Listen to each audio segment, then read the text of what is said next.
Assalamualaikum warahmatullahi wabarakatuh. Perkenalkan, saya Ratna Yutasari, mahasiswa Pendidikan Kimia Universitas Negeri Jakarta dengan nomor registrasi mahasiswa 13036170014. Pada kesempatan kali ini, saya akan mempresentasikan miskonsepsi pada materi alkena dengan artikel rujukan yang berjudul Prospective Science Teachers Misconception in Organic Chemistry, The Case of Alkenes, yang ditulis oleh Gulten Sendur pada tahun 2012. Pertama, ada miskonsepsi isomer geometrik, di mana terdapat 3 pernyataan miskonsepsi, yaitu pertama, ada pernyataan isomerisme geometrik hanya dialami oleh senyawa-senyawa alkena. Kedua, selama ada ikatan C dengan C rangkap 2 dalam suatu senyawa, maka senyawa tersebut mengalami isomerisme geometrik. Ketiga, jika dalam suatu senyawa semua gugus yang terikat pada C dengan C yang terikat rangkap 2 dengan C lainnya berbeda satu sama lain, maka senyawa tersebut tidak mengalami isomerisme geometrik. Hal tersebut dinyatakan miskonsepsi karena pada faktanya satu, isomerisme geometrik tidak hanya terjadi pada alkena, tetapi terjadi juga pada sikloalkana seperti di contoh, yaitu contohnya ada 1,2 dimetil siklopropana, atau lebih tepatnya trans 1,2 dimetil siklopropana. Lalu fakta nomor 2 yaitu adanya ikatan C dengan C rangkap 2 dalam suatu senyawa belum tentu senyawa tersebut mengalami isomerisme geometrik. Seperti contoh senyawa nomor 2 yaitu 1 butena, di mana atom pada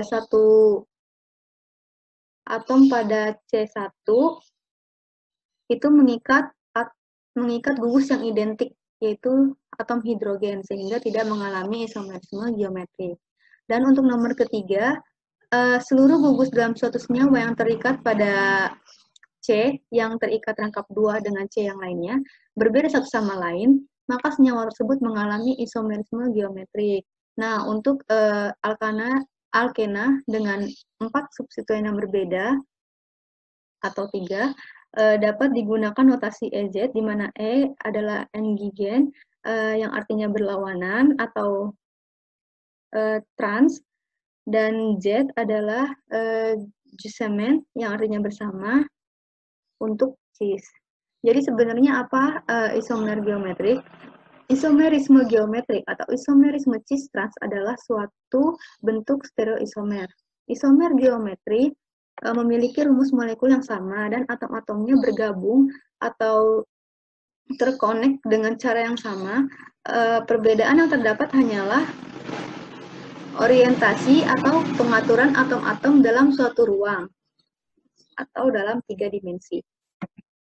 Selanjutnya ada miskonsepsi terhadap sifat fisik isomer geometrik dengan 2 pernyataan, yaitu 1 pernyataan titik didih isomer geometrik adalah sama karena isomer geometrik memiliki rumus kimia yang sama.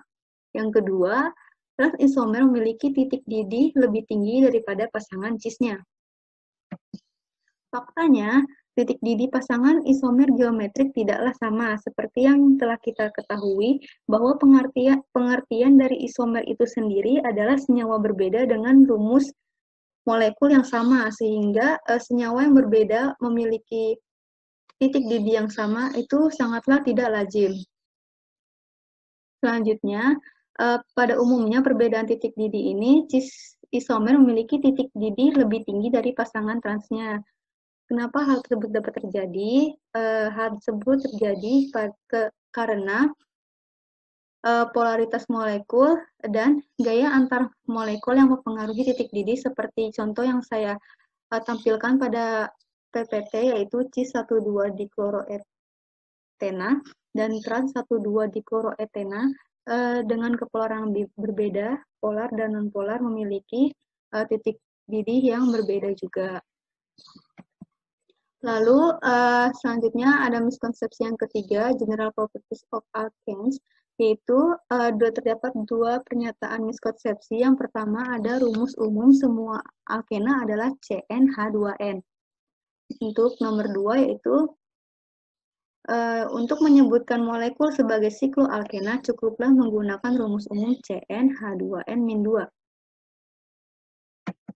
Di mana faktanya adalah tidak semua alkena memiliki CnH2n, seperti sikloalkena dan alkadiena.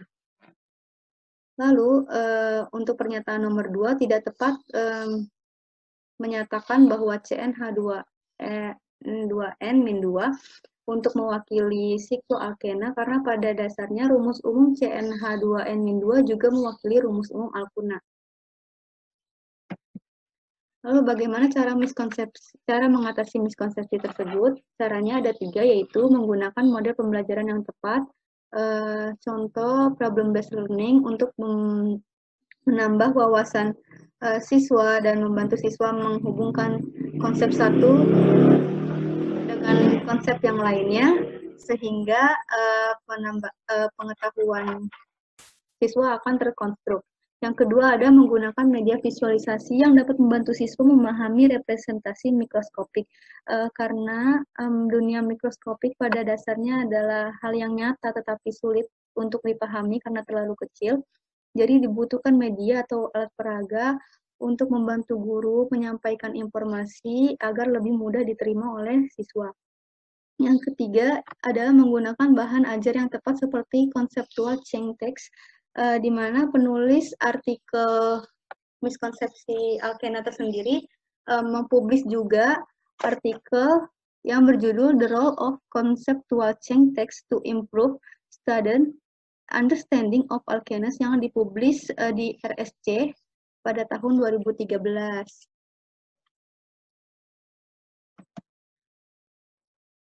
Saya rasa cukup presentasi yang saya paparkan, kurang lebihnya mohon maaf. Terima kasih atas perhatiannya. Saya tutup. Wassalamualaikum warahmatullahi wabarakatuh.